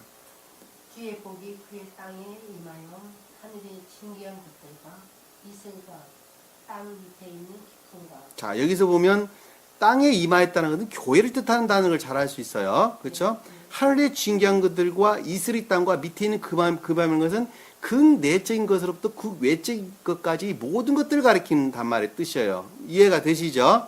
그래서 하늘의 진기한 것, 이슬의 땅, 이슬과 땅, 그리고 밑에 있는 기품이란 말로 설명하고 있는 거예요. 무슨 말씀 이해가 되시죠? 예. 읽어보세요.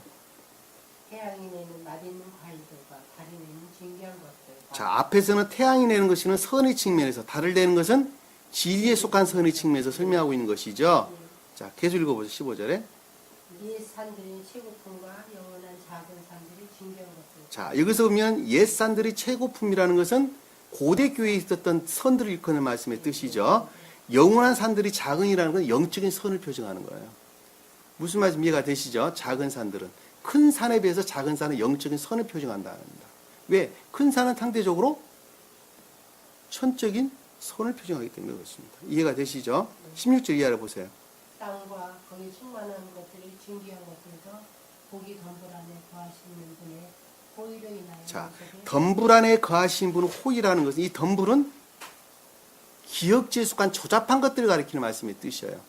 가시덤불, 가시덤불, 잡목, 가시덤불, 기억지에 속한 조잡한 지식들을 일컫는 말씀의 뜻입니다.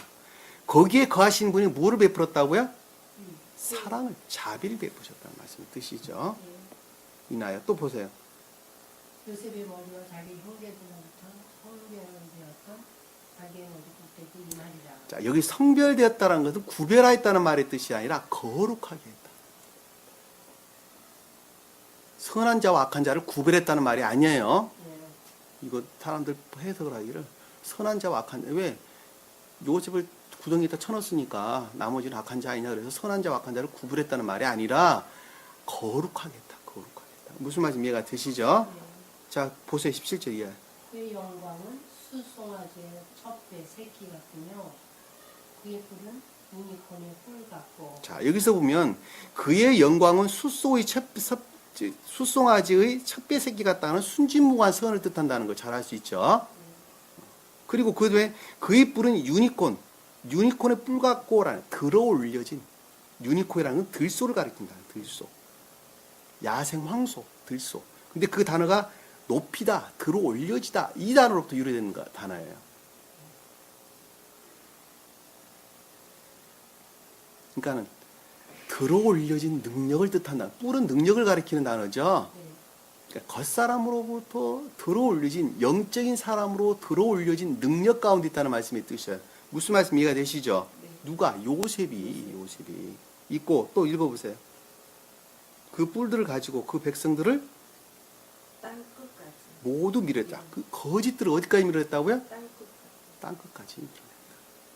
밀어버렸으니 그들은 에브라임의 수만이. 에브라임의 수만이요 므낫세의 수천이다. 에브라임은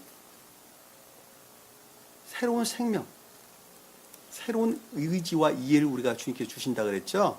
새로운 의지 안에 자리 잡은 주님의 선으로부터 비롯된 총명을 가리켜서 에브라임, 그리고 주님으로 말미암아 진리로 말미암는 새로운 선이 형성되는데, 그것을 가리켜서 이해의 영역에 자리 잡고 있는, 총명이 자리 잡고 있는 므낫세라는 말로 우리가 설명이 돼서 나오는 것입니다. 그들은 새로운 의지와 이해로부터 그렇게 땅을 이룬 거예요. 무슨 말씀 이해가 되시죠? 그러니까는 영적인 교회에 속한 자들은 인간 고유 속성에 속한 의지는 그 마음 안에 그대로 간직하고 있어요. 다만 수면 아래 내려와 있는 것입니다. 무슨 말씀 이해가 되시죠? 그 대신 주님께서 서로 새로 넣어주신 의지라고 일컫는 므낫세와 그것으로 비롯된 총명이라고 일컫는 에브라임으로부터 통치하고 다스리는 거예요. 무슨 말씀 이해가 되시죠? 이해의 영역에 의지 영역을 가리켜서 므낫세라고 했어요.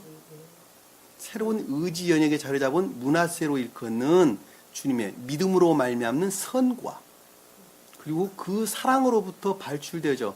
그 사랑으로부터 말미암는 총명을 이끌어서 에브라임 그런단 말입니다. 무슨 말씀 이해가 되시죠? 그것으로부터 겉사람을 통치하고 다스리는 것을 가리켜서 백성들을 땅 끝까지 모두 밀어버리더니 라는 말로 설명되어 있는 것입니다. 무슨 말씀 이해가 되시죠? 또 한번 볼게요. 시편 80편 한번.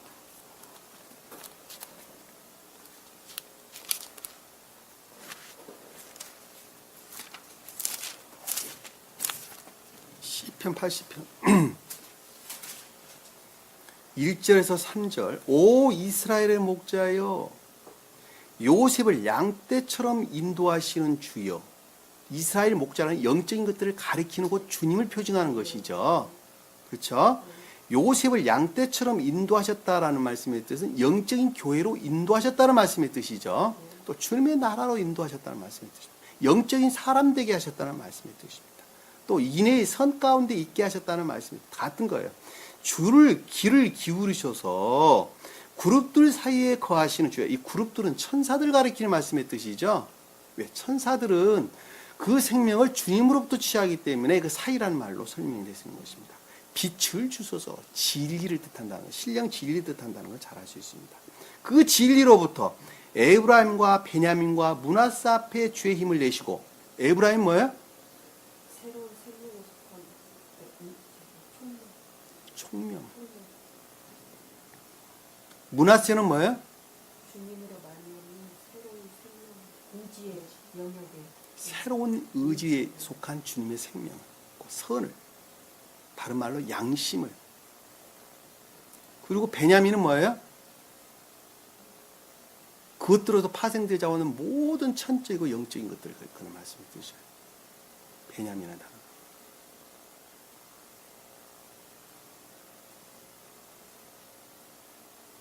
베냐민이라는 것은 벤과 야민의 합성입니다. 벤과 야민. 벤이라는 것은 아들을 가리키는 단어고, 야민이라는 단어는 오른쪽, 오른편을 가리키는 단어입니다. 그 단어는 오른쪽으로 돌다, 우측으로 돌다, 이런 뜻입니다. 선의 측면에서 주님의 능력 가운데 있는 자를 베냐민 그러는 것입니다. 무슨 말인지 이해가 되시죠? 성경에 복음서에 보면 우리 오른쪽이란 말, 오른쪽에 있는 자는 천국을 유업으로 받는다고, 왼쪽에 있는 자는 지옥에 떨어질 거란 말 나오죠. 염소에 대해서 양과 염소에 대해서 설명을 할 때 그 오른쪽이란 단어는 선의 측면에서 주님의 능력 가운데 있는 자를 가리키는 말씀의 뜻이고, 염소로 일컫는 왼쪽에 있는 자들은 단순한 인애에서 분리된 믿음 가운데 있는 자들을 표징한단 말입니다. 단순한 진리 안에 있는 자를 표징한다는 말의 뜻이란 말입니다. 무슨 말인지 이해가 되시죠? 이 베냐민이라는 단어는 오른쪽으로 돌다라는 단어부터 유래했단 말이에요. 그러니까 다시 말씀드리면 선에 속한 능력 가운데 있는 자를 잘 아시죠? 이해가 되시죠? 오 하나님이 우리에게 다시 돌이키시어 주의 얼굴을 비추소서. 주님의 얼굴은 곧 주님의 자비를 뜻하는 것이죠. 자비. 그리하시면 우리가 구원을 받으리라. 이렇게 설명해서 나오는 것입니다. 에스겔서 한번 볼게요. 에스겔서 47장.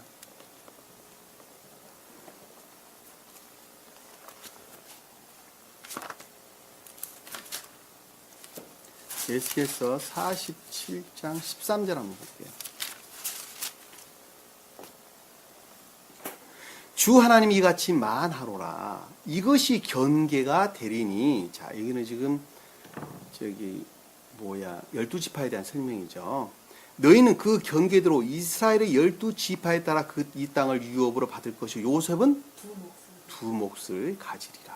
이 요셉은 천적인 나라를 가리키는 말씀의 뜻이죠. 영적인 나라를 가리키는 말씀의 뜻이죠.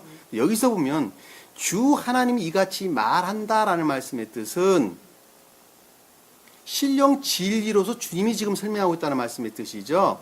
이것이 경계가 되리니, 바운데리아가 된다는, 바운데리아. 경계라는 바운데리아. 궁극적인 경계가 되리니 너희는 그 경계대로 이스라엘 12지파에 따라, 자, 그 경계대로라라는 말씀의 뜻은 선이라는 측면에서 궤도에 일치해서 그것이 경계가 되는 거예요. 무슨 말씀 이해가 되시죠? 그 말 이해할 수 있겠어요? 영은 자매님? 네. 그것이 경계가 되고 천계의 경계가 되는 거예요. 네. 천적인 것과 영계의 경계도 선이라는 측면에서 경계를 이루는 것이고, 영적인 것과 자연적인 경계도 선이라는 측면에서 경계가 이루어지는 거예요. 또 영적인 것들 안에서 그 경계를 이루는 것도 선으로부터 그 경계가 이루어지는 거예요. 무슨 말씀 이해가 되시죠? 그러니까 여기서 보니까 12지파라는 말은 설명하는 것은 12일이 뭐였어요? 복합체 안에 있는 교회에 속한 모든 사람들을 가리키는 말씀의 뜻이죠. 교회에 속한 모든 사람들이 그 선이라는 측면에서 경계를 이룬다는 말씀의 뜻이죠. 그것도 또 유업을 받는 거예요. 천계에 속한 유업을 받는 거예요. 이해가 되시죠? 유업은 주님으로 말미암는 선물이란 말이다. 선물. 우리가 앞에서 선물이 뭔가 배웠어요. 상속받는다는 말씀이 딱 같은 거예요. 받을 것이요. 요셉은 뭐라고요? 두 몫을 받는다. 두 가지 땅을 이쪽 땅 저쪽 땅 두 개를 갖는다는 말이 아니라 그 영적인 것들은 주님과 하나로 결합되어 있다라는 말씀의 뜻입니다. 무슨 말씀 이해가 되시죠? 여기 두목이라고 하는 단어는 언어에 보면 끈, 줄 이런 뜻이에요. 그리고 단단히 감다, 휘감다, 묶다, 매다 이런 뜻이란 말입니다. 무슨 말씀 이해가 되시죠? 이거를 문자적인 뜻으로 해석하니까 요셉은 땅을 두 개를 갖는 것으로 생각한단 말이에요. 그게 아니라 그 영적인 사람들은 주님과 똘똘 하나로 결합되어 있다라는 말씀의 뜻이란 말입니다. 에스겔이 그렇게 지금 설명하고 있는 거예요. 무슨 말씀 이해가 되시죠? 또 하나 더 살펴볼게요. 하나만 더 볼게요. 스가랴서 10장 6절 한번 볼게요. 스가랴서 말라기서 바로 앞에 있는 것이 스가랴서입니다. 10장 6절 한번 볼게요. 10장 6절.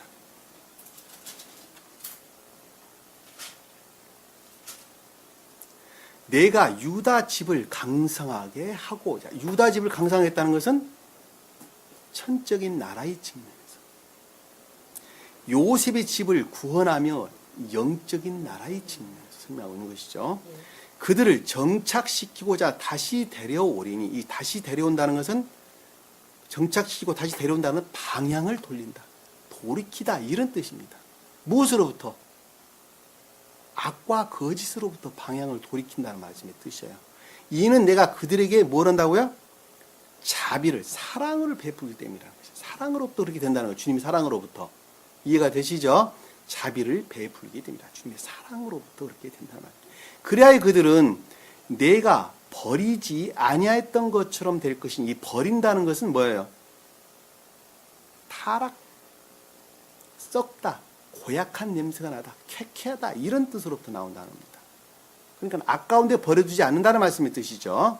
악과 거짓 가운데 버리지 아니했던 것처럼 될 것이니, 이는 내가 주 그들의 하나님이요 그들을 들을 것이기 때문이라. 자, 이는 내가 주 그들의 하나님이라는 것은 신령 진리로부터 선 안에, 신령 선 안에, 주님으로 말미암는 선 안에 있을 것이요, 그것이고 존재되심으로 말미암다는 말씀의 뜻이죠. 하나님이 그들을 들을 것이다. 이 들른다는 말씀의 뜻은 찬양하다, 노래하다, 외치다 이런 뜻입니다. 그들을 어떤다고요? 찬양케 한다, 노래하게 할 것이다, 외치게 할 것이다. 그것이 뭐라고 그랬어요? 찬양이 뭐라고 그랬어요? 삶에 속한 선위에는 다른 것을 가리키기 아니다. 다 알 수 있어요. 찬양하는 것은 교회에 나가서 소리 높여 찬양하는 것은 물론 그것도 가리키는 말씀의 뜻이기는 합니다만, 영적인 뜻으로는 그걸 가리키는 것이 아니란 말입니다. 삶에 속한 선을 가리키는 말씀의 뜻이에요. 들을 것이기 때문이다. 에브라임의 사람들은 용사와 같아서, 그러니까 에브라임 사람들은 용사라 말하는 뜻이에요. 그 선으로 말미암는 총명 가운데 있다는 말씀의 뜻이죠. 그들의 마음은 포도주를 마신 것처럼 즐거워하리니, 포도주를 마신 것처럼 즐거워한다는 말씀의 뜻은 신령 진리로 말미암아 선 안에 있다는 말씀의 뜻이죠. 포도주는 영적인 선을 뜻한단 말입니다. 무슨 말씀 이해가 되시죠? 정녕 그들의 자손들은 진리를 뜻하는 단어죠. 그들을 보고 기뻐할 것이며 그들의 마음은 주를 기뻐하리라. 앞에서 그들을 보고 기뻐한다는 것은 이해의 측면에서, 그리고 그들의 마음이 주를 기뻐한다는 말은 선의 측면에서 진리를 행한다는 말씀의 뜻이죠. 행함의 기쁨 가운데 있다는 말씀의 뜻이죠. 내가 그들에게 휘바람을 불어 그들을 모으리니. 자, 내가 그들에게 휘바람을 부은다라는 말씀의 뜻은 자연적인 선이라는 측면에서 그것들을 어떻게 한다고요? 고백하게 한다. 이 휘바람이라는 단어는 진리에 대한 설명이 아니라 파다, 자르다 이런 뜻으로부터 유래된 단어입니다. 파다라는 단어예요. 히브리어로 보면 파다. 자르다라는 말로 유래되어 있어요. 그러니까 악으로부터 분리한다는 말의 뜻이에요. 휘바람이란 쉿소리를 내다. 쉿소리를 내다는 거예요. 휘바람이라는 말로 번역을 해놨는데 그 단어가 아니에요. 그러니까 악으로부터 잘라내어 자연적인 선 안에 있다. 주님으로 말미암는 자연적인 선 안에 있게 한다는 뜻이에요. 히브람을 불어 그 자들을 어떻게 한다고요? 그들을 모으리니. 이는 내가 그들을 어떻게 한다고요? 전에 번성했던 것처럼 번성하겠다. 구속하였습니다. 제가 설명이 틀렸네요. 휘바람이라는 단어가 샤라크라는 단어입니다. 샤라크. 쉿소리를 내다. 자르다가 예, 자르다라는 단어가 구속이라는 단어입니다. 구속.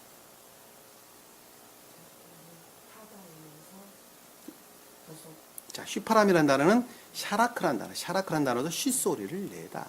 인의 자연적 선을 가리키는 단어입니다. 그리고 구속한다는 단어는 자르다,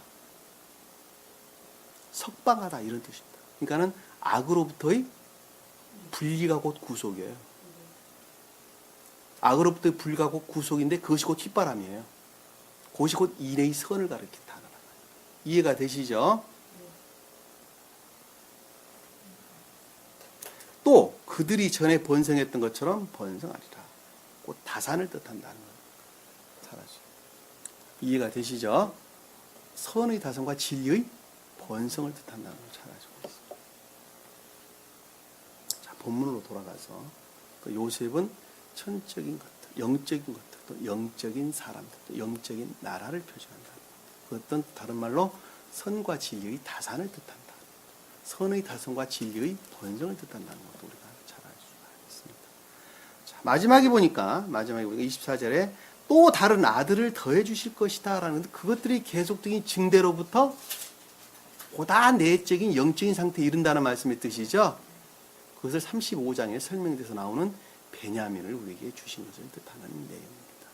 그 베냐민을 얻기 위해서 지금 야곱이 계속적으로 라반의 집에 머물러 있는 것을 우리는 쉽게 볼 수 있습니다. 이해가 되시죠? 계속적인 증대로부터, 다산과 증대로부터 베냐민을 나중에 얻게 되는데 그가 또 다른 아내를 더해 주실 것이라는 말씀의 뜻이라는 거죠. 다른 아들을 더해 주실 것이라는 말씀의 뜻이라는 것. 이해가 되시죠? 그래서 베냐민이라는 것은 천적이고 영적인 것들, 천적 영적인 것들을 가리키는 말씀의 뜻입니다. 그리고 요셉은 영적인 것들을, 그리고 베냐민은 천적이고 영적인 것들을 일컫는다는 걸 잘 알 수가 있습니다. 이해가 되시죠? 무슨 말씀인지. 그 자가 12로 이끌어지는 교회에 속한 일반적인 복합제 안에 있는 지혜 안에 있는 모든 사람들을 표징하는 단어입니다. 그 자가 이 땅 가운데 있는 교회요 천계의 주님의 나라를 표징한다는 것도 잘 알 수가 있습니다. 오직 믿음으로만은 구원을 받을 수가 없습니다. 그 믿음은 선에 속한 믿음이라는 것도 우리는 잘 알아야 합니다. 선이 그 가운데 본질로 담고 있지 않은 것은 믿음도 아니고 진리도 아니고 아무것도 아닙니다.